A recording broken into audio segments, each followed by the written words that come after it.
Praise the Lord. ஆண்டோட பரிசுத்தமுடைய நாமம் மகிமைப்படுவதாக. இந்த 5ஆம் மாதம் முதல் தேதி அதிகாலமே இருட்டோடு அவருடைய வாக்குத்தத்தங்களை தேடி வந்திருக்கிற சகல தேவ பிள்ளைகளையும் இயேசு கிறிஸ்துவின் நாமத்தில் வாழ்த்துகிறேன், வரவேற்கிறேன். இந்த லைவிலோட பார்க்கிறவங்கள் அனைவரையும் கிறிஸ்துவ இயேசுவின் நாமத்தில் நான் வாழ்த்துகிறேன். நம்முடைய தேவன் ரொம்ப ரொம்ப நல்லவர். அவரை போல் ஒரு நல்ல தெய்வம் இந்த உலகத்தில் நமக்கு வேற யாருமே இல்லை. அவரை நம்பின பிள்ளைகளை ஒரு காலத்தும் அவர் கைவிடுகிற தேவன் அல்ல. நான் வேத புத்தகம் ஆதியா முதல் கொள்ளுகள் பிரத்திர விசேஷம் வரைக்கும் படித்து பார்க்கும் பொழுது நம்முடைய தேவன் வாக்குத்தத்தங்களில் எவ்வளவு உறுதி உள்ளவர், எவ்வளவு உண்மை உள்ளவர், வாக்குத்தத்தத்தில் எவ்வளவு கர்சனை உள்ளவர் என்பதை நம்ம பார்க்க முடியும். ஒரு சிலர் இந்த வாக்குத்தத்தங்களை குறித்து தரக்குறையாக பேசுகிற ஆட்கள் உண்டு, கனவீனமாய் பேசுகிற ஆட்கள் உண்டு. ஆனால் இதை அனுபவித்து ருசித்தவங்களுக்கு மட்டும்தான் தெரியும். ஆபிரகாமே கேட்டால் அவர் சொல்லுவாங்க, இந்த வாக்குத்தத்தம் ஒன்று இல்லாமல் இருந்திருந்தால் நானே இந்த உலகத்தில் இருந்திருக்க மாட்டோம் என்று சொல்லுவாங்க. அப்படி அநேக முற்பிதாக்கள் அனுபவித்து ருசித்தவங்களுக்கு மட்டும்தான் இந்த வாக்குத்தத்தத்தினுடைய அருமை நமக்கு தெரியும்.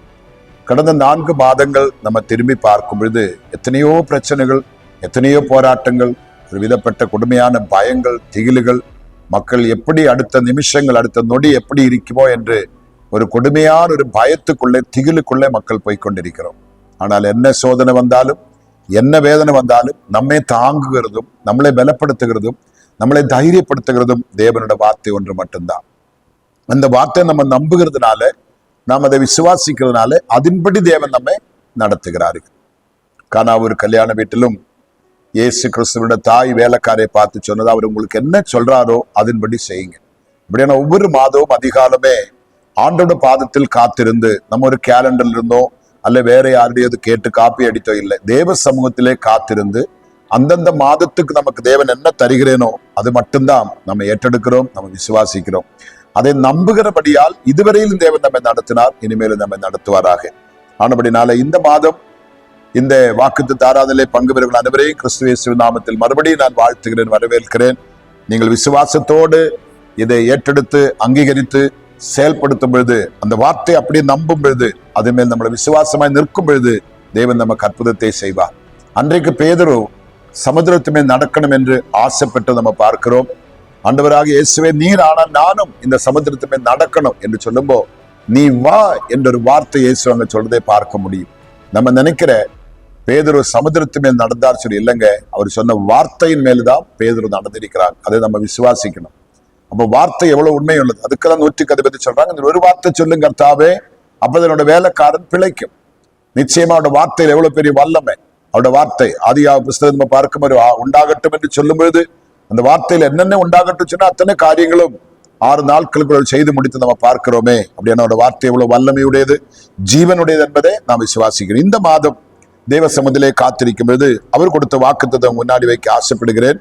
உபாகம புஸ்தகம் 7ஆம் அதிகாரம் அதனுடைய 6வது வசனத்தை தேவன் நமக்கு வாக்குத்தத்தமாய் தருகிறார். உபாகமம் 7ஆம் அதிகாரம் 6வது வசனம், நீ உன் தேவனாகிய கர்த்தருக்கு பரிசுத்த ஜனம், பூச்சக்கரத்தில் உள்ள எல்லா ஜனங்களிலும் உன் தேவனாகிய கர்த்தர் உன்னை தமக்கு சொந்தமாயிருக்கும்படி தெரிந்து கொண்டார்.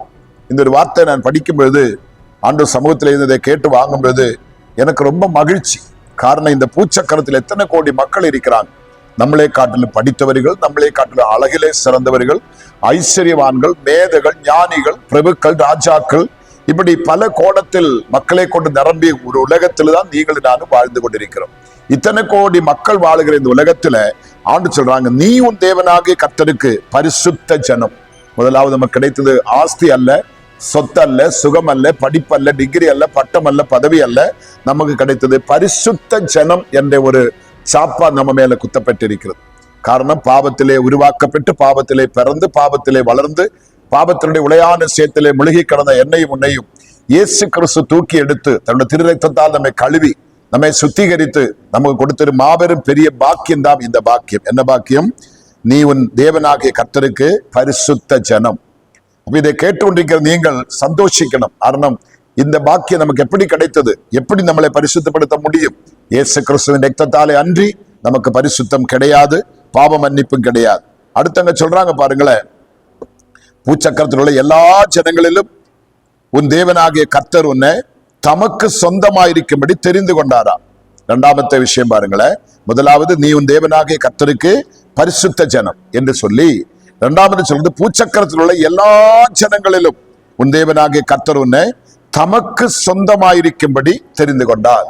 அப்ப நம்ம மேல உரிமை பாராட்டுறதுக்கு இந்த உலகத்துல ஒரு மனிதனும் கிடையாது, ஒரு பிசாசும் கிடையாது, ஒரு சக்தியும் கிடையாது, ஒரு வாதையும் கிடையாது. நம்ம ஆண்டவருக்கு சொந்தம். அவருடைய இரத்தத்தால மீட்கப்பட்டு, அவருடைய இரத்தத்தால கழுகப்பட்டு, அவருக்கு வேண்டி பரிசுத்தமாக்கப்பட்டு, அவருக்காக முத்திரிக்கப்பட்ட தன்னுடைய பிள்ளைகளுக்கு வலங்கை பிடித்து சொல்றாங்க, நீ உன் தேவனாகிய கர்த்தருக்கு பரிசுத்த ஜனம், பூச்சக்கத்தில் உள்ள எல்லா ஜனங்களிலும், எல்லா ஜனங்களிலும், எத்தனை கோடி மக்கள் நான் முதல்ல சொன்னது, அத்தனை கோடி மக்கள் மத்தியில் எல்லா ஜனங்களிலும் உன் தேவனாகிய கர்த்தர் உன்னை தமக்கு சொந்தமாயிருக்கும்படி தெரிந்து கொண்டார்.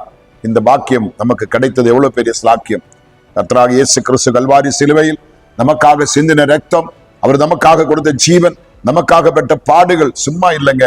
முதலாவது நம்மளை பரிசுத்த ஜனமாக்க மாற்றி இருக்கிறார்கள், அவருக்கு சொந்த ஜனமாய் நம்மளை மாற்றி இருக்கிறார்கள். இந்த ரெண்டு காரியத்தை நீங்கள் கேட்கும் பொழுது, எனக்கு யாருமே இல்லை, கடவுள் இல்லை, அப்பா இல்ல, அம்மா இல்ல, அனாத பேதை நீங்க புலம்ப கூடாது. ஆண்டவர் நமக்காகவே இருக்கிறார். அவர் நம்மளை மறக்க மாட்டே, அவர் நம்மளை கைவிட மாட்டே, அவர் நம்மளை தள்ளி களைய மாட்டே. அவரை நம்புகிற பிள்ளைகள் ஒரு காலத்தும் வெட்கப்பட்டு போக நம்முடைய தேவன் ஒருபோதும் அனுமதிக்க மாட்டார். அவரை போன்ற ஒரு நல்ல தெய்வம் உலகத்தில் வேற யாருக்குமே கிடைக்காது, நமக்கு அது கிடைத்திருக்குது. மறுபடியும் நான் சொல்றேன், நம்ம தான் இந்த உலகத்துல அவருடைய பார்வையிலே ஒரு பரிசுத்த ஜனமாய் நம்மை அவர் சுத்திகரித்து, நம்மளை திருரத்தால கழுவி, உள்ளும் புறமாய் கழுவி, நம்மளை பரிசுத்த ஜனமாய் மாற்றுவது மாத்திரமல்ல, அவருக்கு சொந்த பூச்சக்கத்துள்ள சகல ஜனங்களிலும் நம்மை அவருக்கு சொந்தமாக மாற்றினார். அப்ப நம்ம அநாதைகள் என்று சொல்லக்கூடாது, ஏழை என்று சொல்லக்கூடாது, தலித்து தாழ்த்தப்பட்டு நம்ம சொல்லக்கூடாது. வேதம் சொல்றது, உங்களே போல ஒரு பரிசுத்த ஜாதி உலகத்தில் வேற இல்லைன்னு சொல்றாங்க. எத்தனையோ மக்கள் நாங்க தான் உயர்ந்த ஜாதி, நாங்க தான் பெரியவங்க சொல்லுவாங்க. பாத்தீங்களா, வேதம் படித்து பார்த்தா தெரியும். வேத புஸ்தகத்தை கையிலேந்தி வேத புத்தகம் சொல்ற வார்த்தையின் பிரகாரம் ஜீவிக்கிற நம்மை போன்ற ஒரு பரிசுத்தமுள்ள ஜனம் உலகத்தில் வேற இல்லைன்றுதான் சத்திய வேதம் நம்ம கற்றுக் கொடுக்கிறார். அப்படினால இந்த 5ஆம் மாதத்தை காண கர்த்தர் கிருபை செய்திருக்கிறார். இந்த மாதம் முழுவதும் கர்த்தர் உங்களை நடத்துவாராக. ஒவ்வொரு நிமிடமும் அவருடைய கிருபை உங்களோடு கூட இருப்பாராக. உங்களுடைய தேவைகள் மத்தியே கர்த்தர் உங்களுக்கு எல்லா விதத்திலும் சந்திப்பாராக. உங்களுடைய பலவீனத்தில் ஒரு பலனாய் இருப்பாராக, உங்களுடைய சுகவீனத்தில் ஒரு சுகமாய் இருப்பாராக, உங்களுடைய தனிமையில் அவர் துணையாயிருப்பாராக. எந்த ஸ்தானத்திலும் நீங்க தனிச்சிருக்கிறதுக்கோ, வேதனைக்கிறதுக்கோ, கலங்கிறதுக்கோ, தவிக்கிறதுக்கோ என் தெய்வம் உங்களை விட மாட்டேன். காரணம், நானும் நீங்களும் அவருக்கு சொந்த ஜனமாயிருக்கிறோம், பரிசுத்த ஜனமாயிருக்கிறோம். ஒரு காலத்தும் அவர் நம்மளை விட மாட்டேன். பசி, பட்டினி, நிந்தனை, பரிகாசம், கொள்ள நோய்கள், பூகம்பங்கள், என்னென்ன விபத்துகள், என்னென்ன ஆபத்துகள், என்னென்ன பூமி அதிர்ச்சிகள், எவ்வளவு பெரிய கொள்ள நோய் எது வந்தாலும் நமக்கு பயப்பட தேவையில்லை. நமக்காக ஒருவர் இருக்கிறார், அவர் நம்மளை கைவிட மாட்டார் நிச்சயத்தின் பேர்ல இந்த மாதம் முழுவதும் அவருடைய கிருபைக்காக காத்திருந்து இந்த வசனத்தின் மேல் விசுவாசித்து, அன்றைக்கு பேதுரு அவருடைய வா என்றுள்ள வார்த்தையில் சமுதிரத்து மேல் நடந்தது போல இந்த 5ஆம் மாதம் முதல் தேதி முதல் கடைசி நாள் வரையிலும் இந்த வசனத்தின் மேல் நடப்போம். நம்ம விழுந்து போக, வெட்கப்பட, நம்ம தலை குனிக்க, நாணிக்க, லெஜ்ஜிக்க ஒரு போதும் கர்த்தர் உங்களை விட மாட்டேன். பிள்ளைகளோட படிப்பு, பிள்ளைகளோட தேவைகள், நமக்கு பள்ளிக்கூடம் திறக்குது, ஸ்கூல் திறக்குது, லீவு நாட்கள், பலவிதப்பட்ட காரியங்கள் நம்ம கொண்டு எல்லாவற்றிலும் கர்த்தருடைய கரம் இருந்து உங்களை கௌரவிப்பாங்க. நீங்க கனத்துக்குரிய மக்களா மாறுவாங்க, சாட்சியா நிறுத்துவாங்க, ஒரு குறையும் இல்லாம உங்களை நடத்துவார். கண்களை முடிதாம் செபிப்போமா.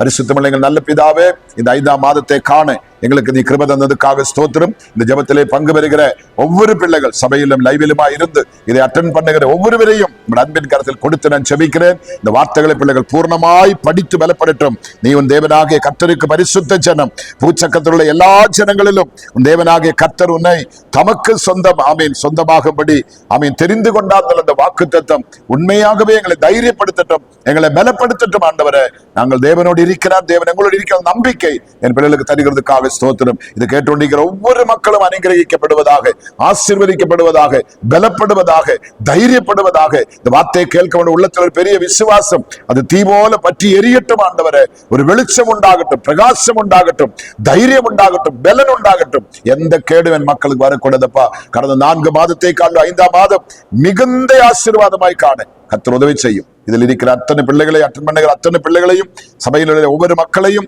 ஆண்டவரே கலந்து கொள்கிற எல்லா பிள்ளைகளையும் பிதா குமாரன் பரிசுத்தாவின் நாமத்தில் அனுக்கிரகித்து ஆசீர்வதித்து நான் செபிக்கிறோம். இந்த லீவு நாட்களப்பா பிள்ளைகள் பல இடங்களுக்கு பயணங்கள் செய்வாங்க, சில சுற்றுலா போவாங்க, பல காரியங்களுக்கு போவாங்க. எங்குமே ஒரு விபத்து ஆபத்துகள் பிள்ளைகளுக்கு வரக்கூடாதப்பா. இந்த கொடிய சம்மர் ஒருவருக்கு ஒரு கேடு வரக்கூடாதப்பா.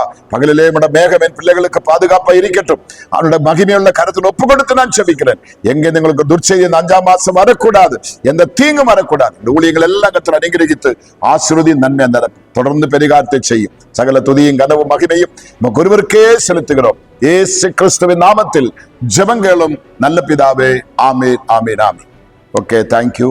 இந்த வசனத்தை நம்புங்க, தொடர்ந்து படியுங்க, விசுவாசத்தோடு ஜெபியுங்க. கர்த்தர் நிச்சயம் உங்களை ஆசீர்வதிப்பார். God bless you.